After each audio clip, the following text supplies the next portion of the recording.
Advertência, suspensão, justa causa. Precisa ser sempre nessa ordem, né? Será? Fica com a gente que na aula de hoje nós vamos falar exatamente sobre isso. Eu costumo brincar que tem sempre a regrinha, né, do 3, 2, 1. 3 advertências, 2 suspensões, igual a uma justa causa. Será que é sempre assim? Ou será que eu posso inverter? Posso dar uma justa causa direto? Posso aplicar uma suspensão? Posso só advertir, depois não dar mais nada? Como será que funciona? Vamos começar entendendo cada uma das modalidades. Advertência. Advertência não está nem previsto no ordenamento jurídico. A CLT não tem um artigo falando advertência. Aplicar em tais casos, tem que acontecer de tal forma nesse momento. Não existe. Por quê? A advertência nada mais é do que um puxãozinho de orelha. Um aviso para o seu empregado. Olha, aquilo que a gente combinou não está sendo cumprido. O ponto que eu preciso que você bata todos os dias às 8 horas, você não está batendo. Ou você não apresentou o atestado da forma que a gente combinou no regulamento interno quando você foi contratado. Ou algum outro comportamento que não está de acordo com o que foi combinado lá na contratação. Uma faltinha leve, um dia que não bateu, outro dia que chegou um pouquinho atrasado na hora do almoço. O que você faz? Você vai avisar. Ou seja, é uma falta, podemos dizer que uma falta leve. A suspensão já é um pouquinho mais grave e a suspensão está prevista na CLT. A suspensão, você não pode suspender o empregado por mais que 30 dias. O que acontece na suspensão? Ele tem um contrato suspenso, ou seja, ele não recebe os dias que ele estiver suspenso, porque ele não vai trabalhar. Quando que a gente aplica a suspensão?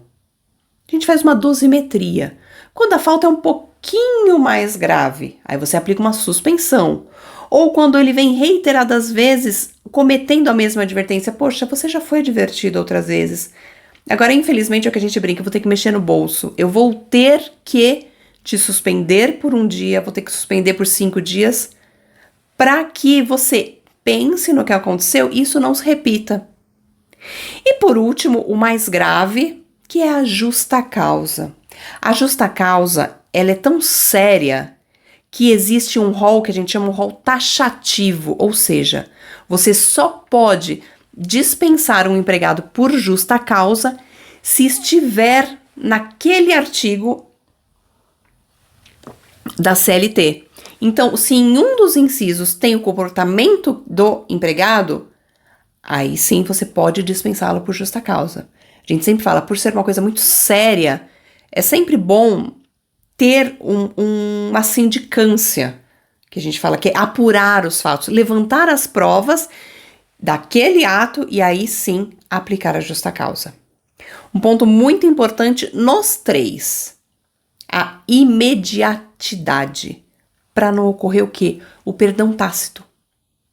O perdão que não é escrito, vamos por assim, não é o perdão expresso.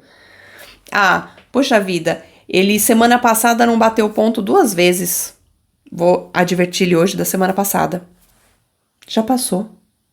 Se foi semana passada, então você deveria ter aplicado semana passada. Se amanhã ele não fizer, amanhã você aplica. Porque entende-se que você já perdoou. Tudo bem, deixa eu passar.